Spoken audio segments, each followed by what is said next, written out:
Welcome YouTubers, welcome fellow pilots, the Flying Ross, flying the BF-109 F-1. The F-1 and I think it's 3 or 2, I forget. No, it's F2. Are new models that were released.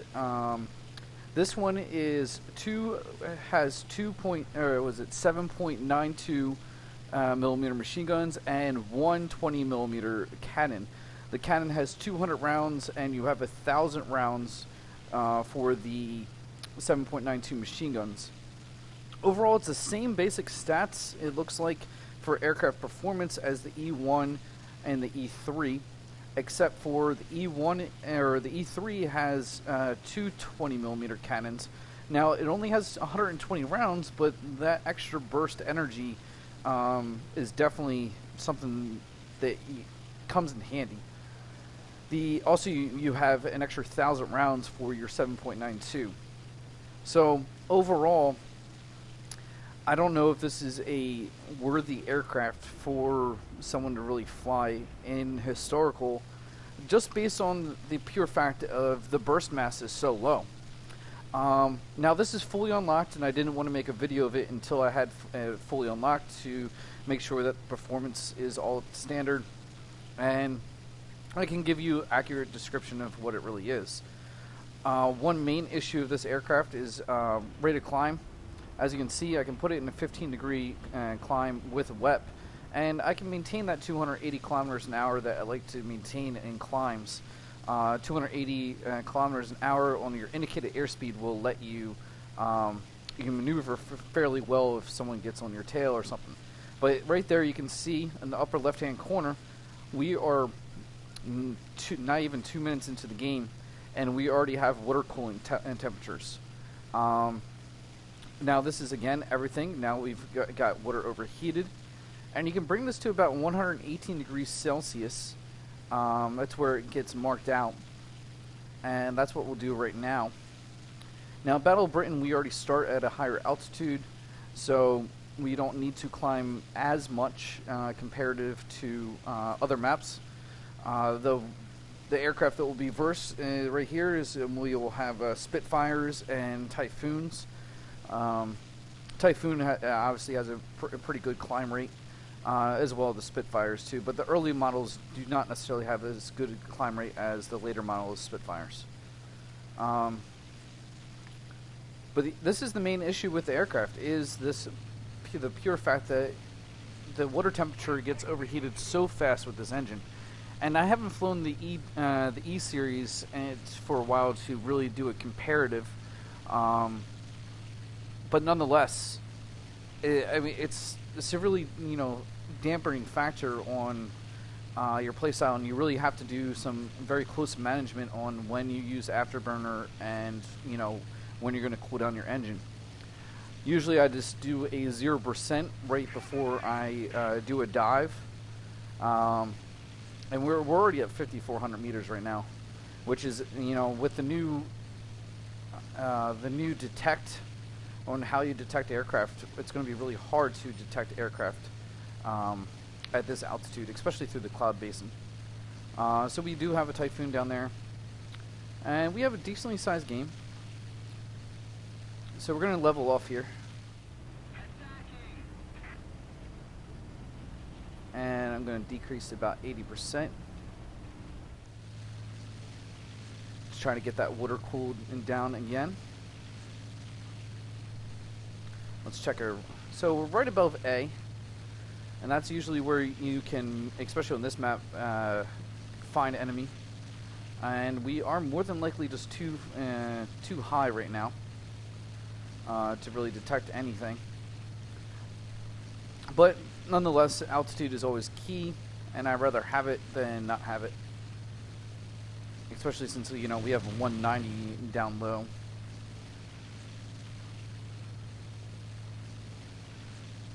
So what else? This aircraft is very nose heavy, and meaning that it's really hard to get the nose over onto your target sometimes. Decent maneuverability, true to all the BF-109 series, is very much a boom and zoom aircraft. This is not something that you want to get into a turn fight It is very much an energy fighter. Even though fully upgraded, I think it has the same as the E series, which is about a 20 meters per second. 20 meter per second turn time, as well as a 20 meters per second climb rate. So as you can see, I just zeroed out the engine.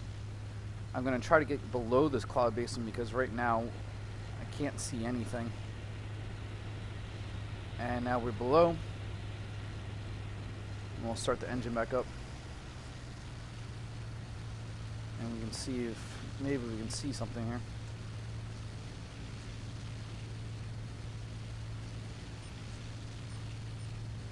Oh, we got a bow fighter out there. Now we can see some targets. We got a Typhoon out here. And we're still above our targets here. But again, this is where we need to WEP. And here's another Typhoon coming out. Typhoons can be dangerous, especially with pilots that know how to use them. Even though the 1 alphas only have a whole bunch of 7s. They don't actually have any cannons, but so the wellies out there, that's fine. We're about 3 clicks ahead right here. So we are going to turn this into forward progress. Try to get onto this 190. I actually might switch targets here. Cut off the engine yet again. Okay, those guys went underneath me. Okay. Engage the flaps here. And got a nice pilot kill there. So again, engage your engine again. We need to get out of here. We do have that Typhoon right behind us, but energy is life, and he should be making a turn here, and he does. Oh, we have another aircraft, another Typhoon, but I think we're going to go after the one closer to our airport. Forgot to engage the flaps there. And the Typhoon's doing low things right now. He's taking out AAA. Good for us because he's going to be low on energy. And actually we're going to level out here. Don't want to waste all our altitude. And he's going into a turn, so we're going to gain altitude as he makes the turn. Because we want to go over him and then down into him.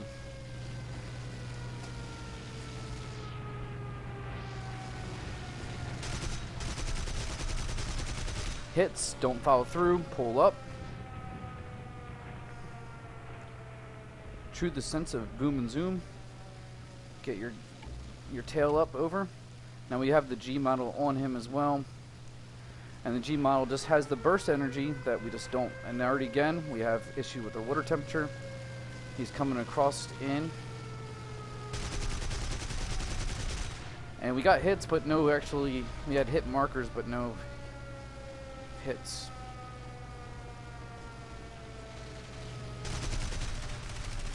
And we lost that kill. Now we have no cannons here. So we're going to try to take out the Spitfire here. And it is AI.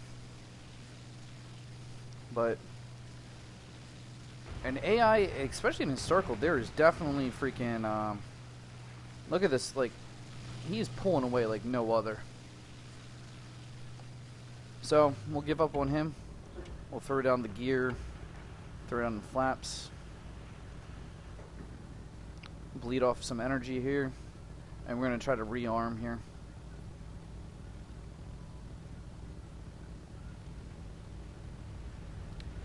BF-109 series, you definitely want to be close to stall speed, which is right about here. Because you can, flip your aircraft very easily, especially in the later models, the K series. Because as you get into later models, you have to remember you actually do have heavier and heavier cannons in that nose, and also in your wings. So your center of gravity is definitely different and is more forward, which is also why they are such good aircraft for diving on. So, it is. This is a tier 2 aircraft on the new tiering system. I forget what the battle rating is, and the battle rating is really what it comes down to where you get matched up. You can be thrown into like tier 3 matchups, as you can see with the G series are in here. G2, the 190A5 is in here.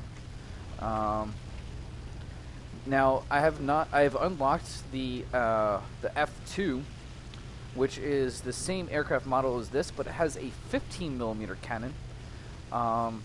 I'm not going to trash it yet, since I haven't actually unlocked it or even flown it. But just saying, freaking, the difference between a 20mm and a 15mm cannon, especially in a historical battle, will be, I think, a massive difference.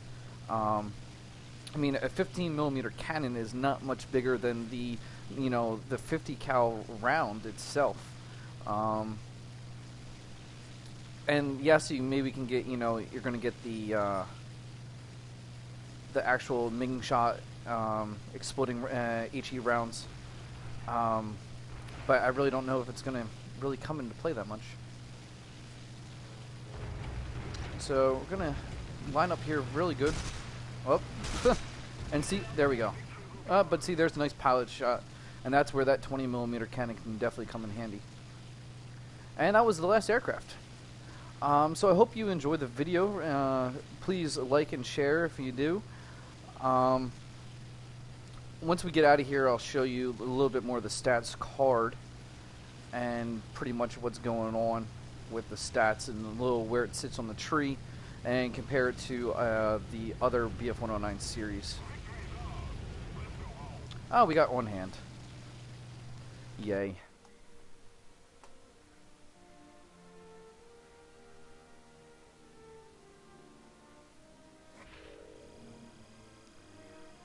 So you can see 45,000 for the 2 kills. Got some experience, and obviously everything's unlocked now. So right here, so we got the BF-109F. As you can see, it's 260% reward, 30% plus for research bonus. But here you go. Now with upgrades, okay, so this is with upgrades, is at 19.8 second turn time, 19.4 climb rate. The E series, the E3, is a 20-second turn with a 17.8. Now, right here is the major difference, though. Or what I see is you just see the 1 second burst mass, which is at basically just barely over 2.5 kilograms a second. The F-1 has a meagle 1.4 kilograms a second. It's just doesn't work as well. So, oh, and see, I was even wrong. The freaking 120mm cannon even has less ammo. I think that stat card's actually wrong. Oh, so I was wrong. Look at that. It's only 60 rounds for the cannon, and 1,000 rounds for the. So it has less ammo. So it's a little bit better for the performance with the turn time and rate of climb than the E3 series. But you're giving up 60 extra rounds because this is 2 cannons, and you're giving up 1,000 rounds of your 7.92. That's literally where the performance is coming from. Is just the extra cannon and the extra ammo. And that's the weight right there is what's throwing off your turn time and your rate of climb. And just do a quick comparison here. Yep, so it doesn't no extra cannons. Now this is so you can see how I have this set up. Air target I'm finding is working a lot better than the stealth. I mean, you guys can disagree, but right now for me the air target is getting more kills than stealth is. But you can see the battle rating is a 3.3 respectively for both, comparative to a 2.7 for the E1 and E3. Oh, E3 is at a 3.0. So you're going to get better matchups with a better, in my opinion, a better aircraft with the E3 than the BF-109F series. And then the 15mm cannon, I have no reason. I mean, other than the 200 rounds maybe. I mean, having 200 rounds, maybe that's why I was getting confused on before when I said 200 rounds. So I mean, that might just be worth it in itself. I mean, you're basically, you know, tripling your cannon ammo, which could make a large difference. And I guess I'll have to unlock that. But if you just go up to the BF1 on F4, I mean, look, you can have 20. You have 320 millimeters, with turn time and rate of climb, which is, you know, pretty decent as itself, and your max speed is obviously a lot better as well. And then we were even playing against with G series. So here's the G2, and you can see here. Now this is actually with the 3 cannons. So let's put this on. We'll put this on the crew in here so we can see what I have here. So this is with the 2 additional wing cannons. So we got 3 cannons, 1 nose, and then 2 wings, which are obviously weighing you down. And you can see right here how it affects you. It adds 180 kilograms. Max speed it's decreased. Climb and turn rate get added and decreased in retrospect. Yeah, but 1 second burst is 4.53. And with the boom and zoom aircraft, I mean, yes, your rate of climb does matter, because obviously rate of climb is really everything, especially for the Germans. If you're playing boom and zoom play style, you want to get above your target as fast as possible. But if you're booming and zooming, your turn time is not necessarily something that you have to worry about so much. I mean, 21 seconds is not good, but it's not bad. I mean, compared to the P-47s, P-47 is at 27 seconds. That's something that and then this is not even upgraded fully. So 27 seconds is the best right here with fully upgraded. Well, it's not fully because I don't have the bombs, but 27 second and 15 second climb. And these are aircraft that you beat up against. P-63s. I don't think do I have this? Yep. So this P-63. Now this is rate of climb 12.7 seconds. Do not believe that is freaking just pure bullshit. P-63s are climbing a lot better than that. So that ends the video. I'll get more into the BF-109 series as I progress through here. I just wanted to get a video out for this BF-109 F1 since I just bought it, and it thought it would be good just because, but I guess I was looking at the stats a little bit wrong. And I guess I'll have to unlock this and fully upgrade this F2. So again, if you liked the video, please click like and share, and as always, fly safe.